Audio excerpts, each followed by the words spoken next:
بسم الله الرحمن الرحيم. السلام عليكم ورحمة الله وبركاته. بسم الله الرحمن الرحيم، والصلاة والسلام على سيدنا ومولانا محمد وعلى آله وصحبه أجمعين، أما بعد. رمضان المبارک کے حوالے سے کچھ باتیں سامنے لانے کی کوشش کر رہا ہوں۔ اللہ تعالیٰ نے اس مہینے کو اپنی رحمتوں کے نزول کا، بخشش کا، جنت تک پہنچانے کا سبب بنایا ہے۔ سارا آسمانی علم اللہ تعالیٰ نے رمضان میں اتارا ہے، اور آخری کتاب قرآن پاک کو اللہ تعالیٰ نے شب قدر میں اپنے محبوب پہ اتارا۔ انا انزلناہ فی لیلۃ القدر، جس کی پہلی آیات تھیں اقرأ بسم ربک الذی خلق۔ انسان پیدائشی طور پر جاہل ہوتا ہے۔ واللہ اخرجکم من بطون امہاتکم لا تعلمون شیئا، اللہ نے تمہیں ماں کے پیٹ سے نکالا، تم کچھ نہیں جانتے تھے۔ انسان کے علاوہ جتنی مخلوق ہے وہ پیدائشی طور پر تعلیم یافتہ، ہدایت یافتہ ہوتی ہے۔ ربنا الذی اعطی کل شیء خلقہ ثم ہدی، ایک چیونٹی سے لے کر ہاتھی تک ساری مخلوق اللہ کی طرف سے علم لے کر پیدا ہوتی ہے۔ وہ انڈے سے نکلے، ماں کے پیٹ سے نکلے، وہ دانے سے درخت نکلے، ہر مخلوق انسان کے علاوہ پیدائشی طور پر انتہائی تعلیم یافتہ ہوتی۔ سانپ کو کوئی نہیں بتاتا کہ تیرے تالو میں زہر کی تھیلی ہے جس سے تو اپنا بچاؤ بھی کر سکتا ہے، دشمن کا شکار اپنا شکار بھی کر سکتا ہے۔ یہ سب اللہ کی طرف سے دیا ہوا علم ہے۔ چیونٹی کو قطار بنانا کوئی نہیں سکھاتا، وہ 1 سینٹی میٹر سے زیادہ دیکھ نہیں سکتے۔ انسان کو باہر سے علم چاہیے، اور صحیح علم قرآن کی شکل میں موجود ہے۔ وَتَمَّتْ كَلِمَةُ رَبِّكَ صِدْقًا وَعَدْلًا لَا مُبَدِّلَ لِكَلِمَاتِ، یہ اللہ کا دعویٰ ہے، لا ریب فیہ، یہ اللہ کا دعویٰ ہے، اِنَّهُ لَقَوْلٌ فَصْلٌ وَمَا هُوَ بِالْهَزْلِ، اور یہ اللہ کا دعویٰ ہے، اُحْکِمَتْ آیاتُهُ ثُمَّ فُصِّلَتْ مِن لَدُنْ حَکِیمٍ خَبِیر، اور یہ اللہ کا دعویٰ ہے، لا یأتیہ الباطل من بین یدیہ ولا من خلفہ تنزیل من حکیم حمید۔ ان ساری آیات کا خلاصہ یہ ہے کہ یہ ایک سچا کلام ہے، سچی ذات کی طرف سے، کوئی شک نہیں، کوئی اس میں شبہ نہیں۔ جو کہا گیا ہے وہ اٹل ہے، جو کہا گیا ہے وہ سچ ہے۔ وَبِالْحَقِّ أَنزَلْنَاهُ وَبِالْحَقِّ نَزَلَ۔ ہم اپنی عقل کو جھٹلائیں گے، اپنی نظر کو جھٹلائیں گے، اپنے تجربے کو جھٹلائیں گے، اللہ کی کتاب کو نہیں۔ ہماری نظر کہتی ہے کہ میں 100 روپیہ سود پہ دوں گا تو مجھے 110 ہو کے واپس آ جائے گا۔ تو میری نظر دیکھ رہی ہے کہ 100 پہ 110 ہوگی، اور اگر میں 100 میں 10 روپے اللہ کے نام پہ خرچ کروں گا تو میرے پیسے گھٹ جائیں گے، 100 کے 90 ہو جائیں گے۔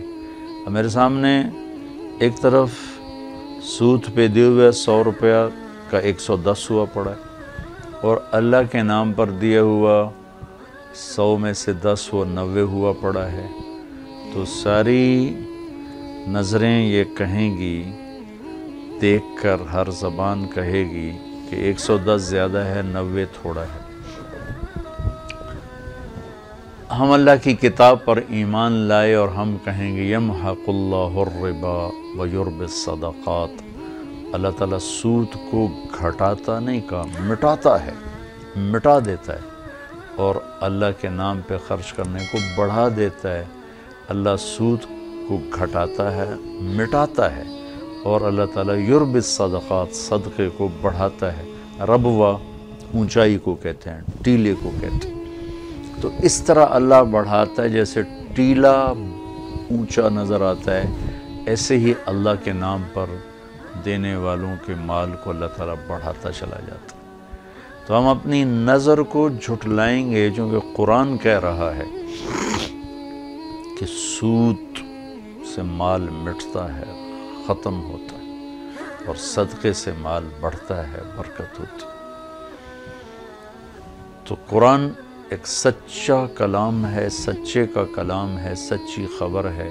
میرے آپ کے تجربات آج کچھ ہیں، کل کچھ ہیں۔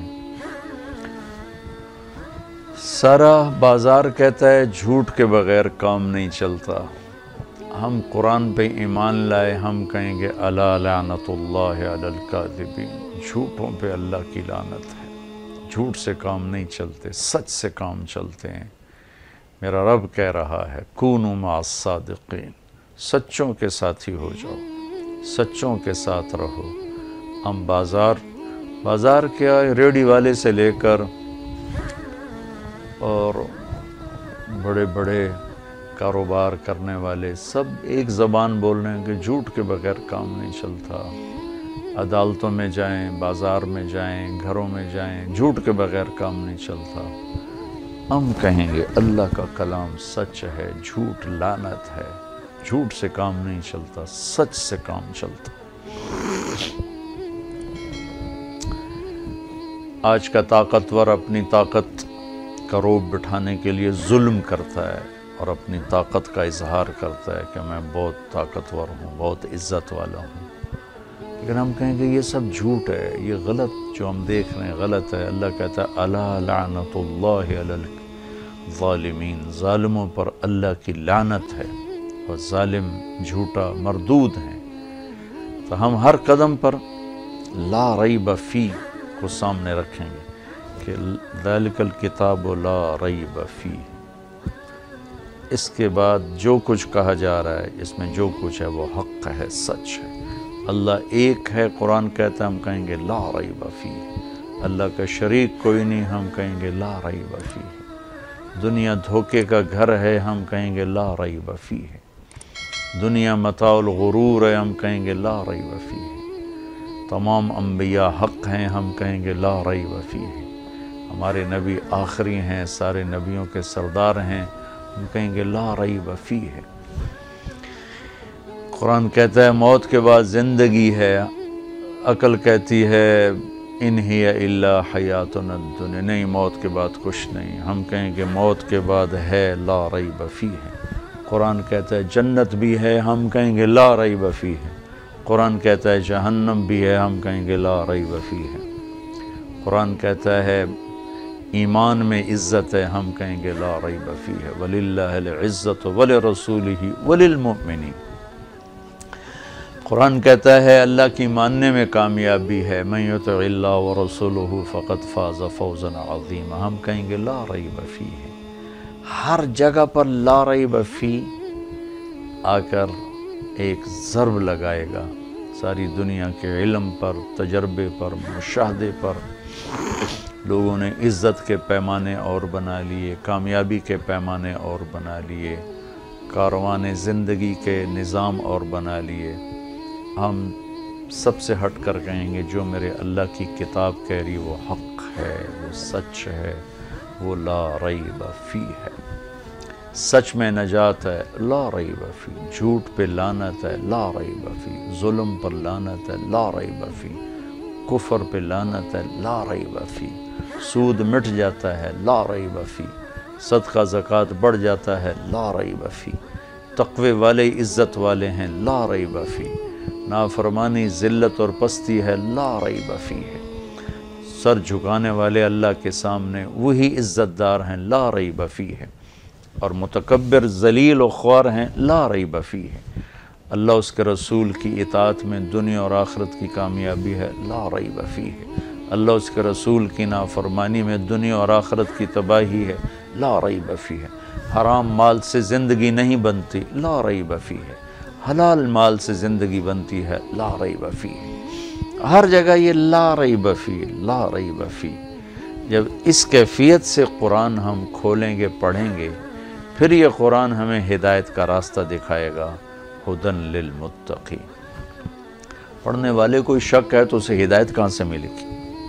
پڑھنے والا ہی کہہ رہا ہے جی قرآن تو ٹھیک ہے لیکن آج کل تو پھر حالات ہی ہیں، تو اس سے ہدایت نہیں ملے گی۔ قرآن ہدایت ہے، جو بھٹکی ہوئی کشتیوں کے لیے اس ابری ہوئی چٹان جس سے راہیں ملتی ہیں، جس سے راستے ملتے ہیں، وہ خدا ہے۔ ایسے ہی اس انسانی سمندر میں ہر انسان ایک بھٹکی ہوئی کشتی کی طرح ہے، اور اس کے لیے نشان منزل قرآن پاک ہے، اور اس کے لیے منزل کا پتہ بتانے کے لیے قرآن پاک ہے۔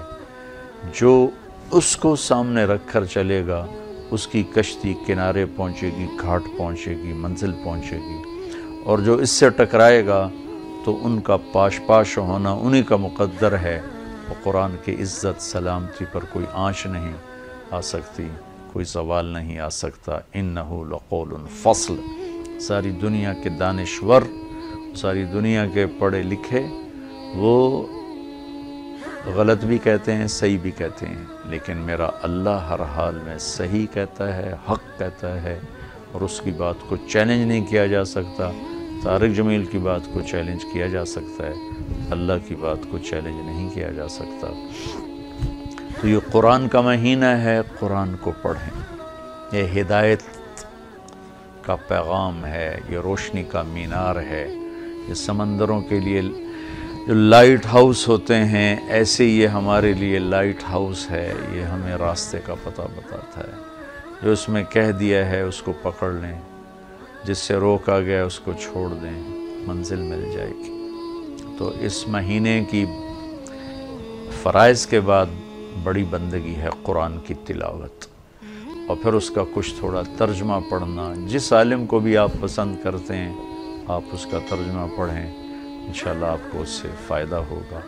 جہاں کچھ سمجھ میں نہ آئے کسی اچھے عالم سے پوچھ لیں، جس پر آپ کا اعتقاد ہے اس سے پوچھ لیں، انشاءاللہ آپ کو صحیح رہنمائی ملے گی۔ تو قرآن کے ساتھ کچھ وقت ضرور گزارا جائے۔ جتنا وقت آپ اخبار دیکھنے میں یا کوئی ٹاک شو میں لگاتے ہیں، رمضان میں یہ چیزیں بند کر کے قرآن کے ساتھ یہ وقت گزاریں۔ کہ حضرت علی رضی اللہ تعالیٰ عنہ کا فرمان ہے، جب میرا جی چاہتا ہے میں اللہ سے باتیں کروں تو میں نماز پڑھتا ہوں، اور جب میرا جی چاہتا ہے اللہ مجھ سے بات کرے تو میں قرآن پڑھتا ہوں۔ اور میرے نبی کا فرمان ہے، وَإِذَا الْتَبَسَتْ عَلَيْكُمُ الْأُمُورُ كَقِطْعِ اللَّيْلِ الْمُظْلِمِ فَعَلَيْكُمْ بِالْقُرْآنِ فَإِنَّهُ مَاحِلٌ مُصَدَّقٌ وَشَافِعٌ مُشَفَّعٌ مَنْ جَعَلَهُ أَمَامَهُ سَاقَهُ إِلَى الْجَنَّةِ وَمَنْ جَعَلَهُ خَلْفَهُ سَاقَهُ إِلَى النَّارِ۔ کہ جب تم پر اندھیری رات کی طرح فتنے آ پڑیں اور تم گمراہی کے اندھیروں میں گم ہونے لگو، چاروں طرف راستے بند ہوتے نظر آئیں، تو تم اس دور میں میری کتاب کو پکڑ لینا۔ فَعَلَيْكُمْ بِالْقُرْآنِ، قرآن کو پکڑ لینا۔ فَإِنَّهُ مَاحِلٌ مُصَدَّقٌ، یہ سچا سفارشی ہے۔ وشافع مشفع، یہ سچا سفارشی، اس کی سفارش قبول کی جائے گی، اس کی شفاعت قبول کی جائے گی، اس کی سفارش قبول کی جائے گی۔ وماحل مصدق، اس کا جھگڑا بھی قبول کیا جائے گا۔ جس کا گریبان پکڑ لیا اس کو گرا کے چھوڑے گا، جس کا ہاتھ پکڑ لیا اسے جنت میں پہنچا کے چھوڑے گا۔ جو اسے آگے رکھے گا اسے یہ جنت میں پہنچائے گا، جو اسے پیچھے کرے گا اسے جہنم میں دھکا دے دے گا۔ تو میرے اللہ نے اپنی کتاب میں کھول کے بتا دیا ہے، کچھ وقت اللہ کی کتاب کے ساتھ گزاریں تو انشاءاللہ ہمیں راستہ ملے گا، روشنی ملے گی، اور زندگی گزارنے کی راہیں ہمارے لیے آسان ہو جائیں گی۔ ایسے ہی قرآن کے ساتھ یہ مہینہ دعاؤں کا ہے، دعا کا اہتمام کیا جائے۔ دعا الفاظ کو نہیں کہتے ربنا آتنا فی الدنیا، دعا ایک کیفیت ہے۔ وہ کیفیت جب پیدا ہوتی ہے تو پھر دعا الفاظ کی محتاج نہیں رہتی۔ اردو میں، عربی میں، فارسی میں، ہندی میں، سندھی میں، یا خاموش ساز خاموش ہیں، فریاد سے معمور ہیں ہم، زبان سے کچھ نہیں کہہ رہا، اندر کیفیت ہے، وہ عرش کے دروازوں تک وہ جا رہی، اور سارے زمین آسمان اس سے کانپ رہے ہیں، لرز رہے ہیں، بشرطے کہ کیفیت بنے۔ اور میں اللہ پہ قربان جاؤں، اللہ کو پتہ تھا میرے سارے بندے تو نیک نہیں ہوں گے، گناہگار بھی ہوں گے، اکثر تو گناہگار ہی ہیں، ہمارے جیسے ہیں، ہم سب انہی کی صف میں ہیں۔ تو میرے اللہ نے ایک دعا کی قبولیت کے لیے کوئی لمبے چوڑی شرطیں نہیں لگائیں، وہ ایک چھوٹی سی شرط لگائی، امن یجیب المضطر اذا دعاہ ویکشف السوء، بس مجھے رو کے دکھا دو، تڑپ کے دکھا دو، کون ہے جو تڑپنے والے کی سنتا ہے۔ سارے نماز نہیں پڑھتے، سارے روزہ نہیں رکھتے، سارے حلال نہیں کماتے، سارے زکوٰۃ نہیں دیتے، سارے حج نہیں کرتے، سارے سچ نہیں بولتے، پتہ نہیں کتنے ہم قسم کے گناہوں میں پھنسے ہوئے ہیں، مبتلا ہیں۔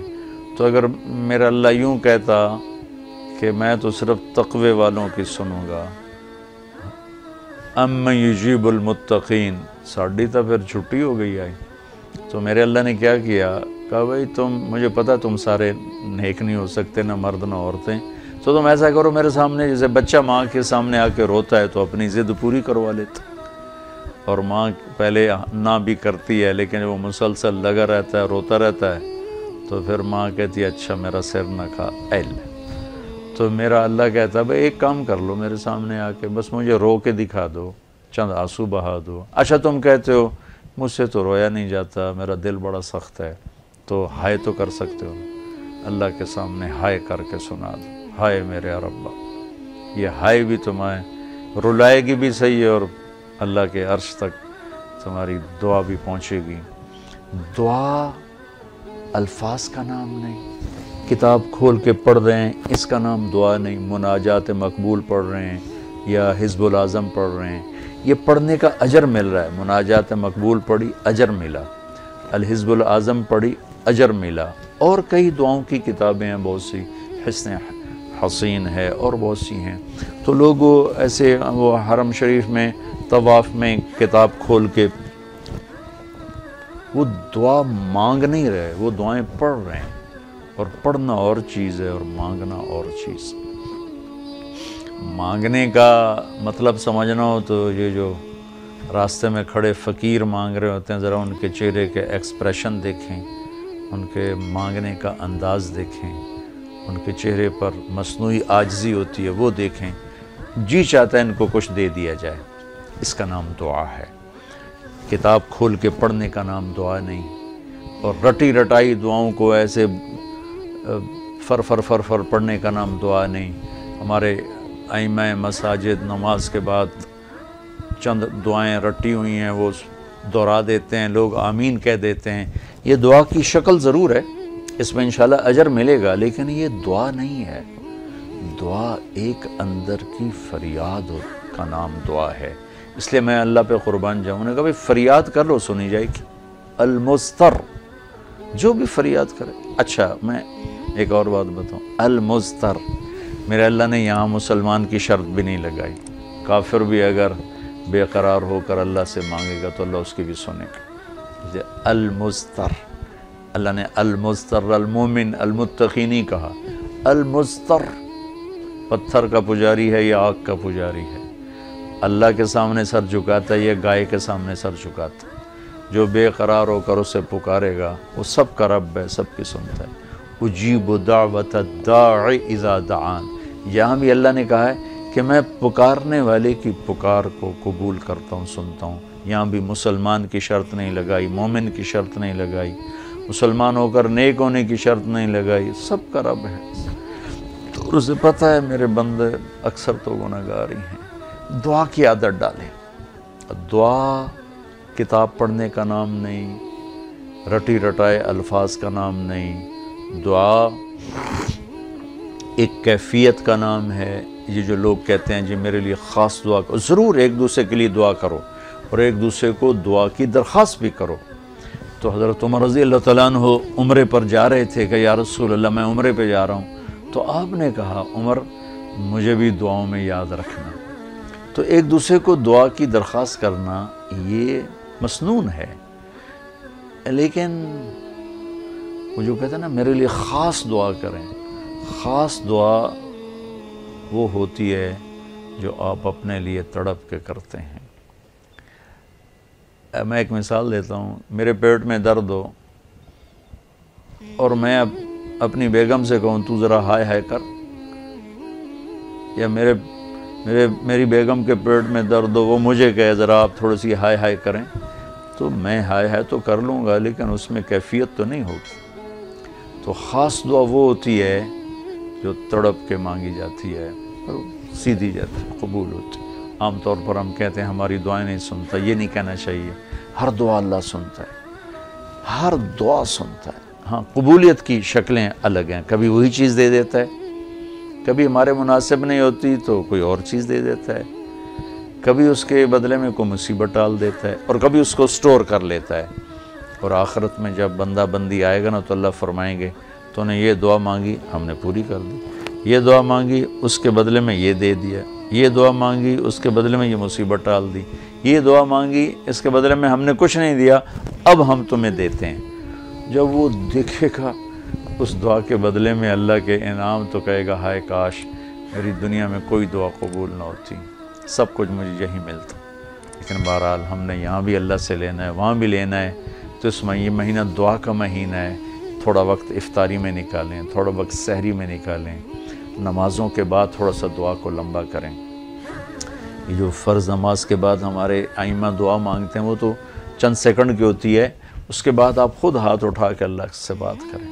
اگر اس وقت آپ کو فرصت نہیں ہے تو کم از کم سحری کے وقت اور افطاری کے وقت ضرور کچھ وقت نکال کر اللہ سے باتیں کریں۔ اور دعا جو ہوتی ہے نا، یہ نوح علیہ السلام کی صورت پہ آپ غور فرمائیں کہ نوح علیہ السلام نے کیسے دعا مانگی۔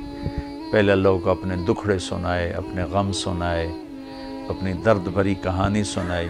دعا تو دو لفظ ہیں، رب لا تذر علی الارض من الکافرین دیارا، دو لفظ، لیکن ان سے پہلے اپنی کہانی سنائی۔ اللہ میرے ساتھ یہ ہوا، میں نے یہ کیا، قوم نے یہ کیا، میں نے یہ کیا، میرے ساتھ بہت انہوں نے زیادتی کی، یا اللہ پھر میں لگا رہا، اچھا یا اللہ تو یہ کر دے۔ یہ طریقہ ہے، اللہ سے آپ باتیں کیا کریں، یا اللہ ویکھ تو سے میں نال کی ہو گیا، میرے نال اے ہو گیا، میرے نال اے ہو گیا، یا اللہ میں تو تیرے در تے آیا۔ اللہ سے یوں بات کریں جیسے اللہ سامنے ہے، اور آپ اس کو اپنا دکھڑا سنا رہے ہیں۔ دکھڑے سنا کر پھر اپنی دعا پیش کریں گے تو انشاءاللہ اللہ ضرور قبول فرمائیں گے۔ تو اس مہینے کو دعاؤں سے قرآن کی تلاوت سے خوبصورت بنائیں۔ ہاں دعا کی قبولیت میں رکاوٹ ہے، ایک آدمی کا سینہ بغض سے بھرا ہوا ہے، نفرت سے بھرا ہوا ہے، حسد سے بھرا ہوا ہے، تو یہ چیزیں دعا کے بیچ میں حائل ہو جاتی۔ ایک آدمی کا رزق حرام ہے، یہ چیزیں دعا کے درمیان حائل ہو جاتی۔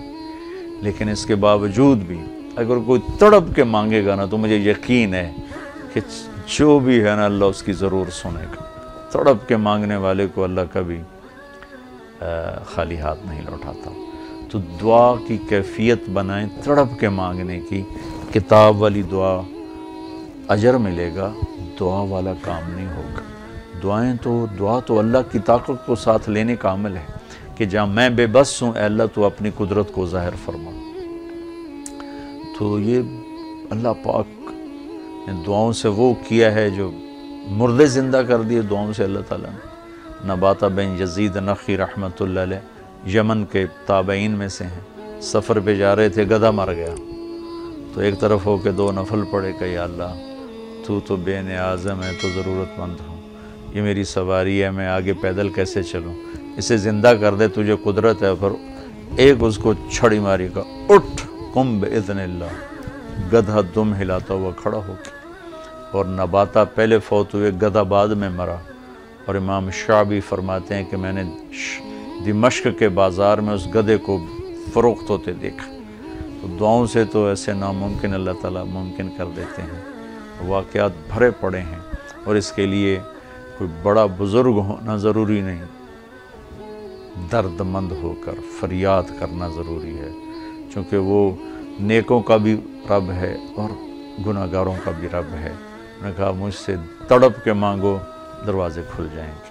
اللہ تعالیٰ ہم کو دعاؤں والا بنائے، قرآن والا بنائے۔ السلام علیکم۔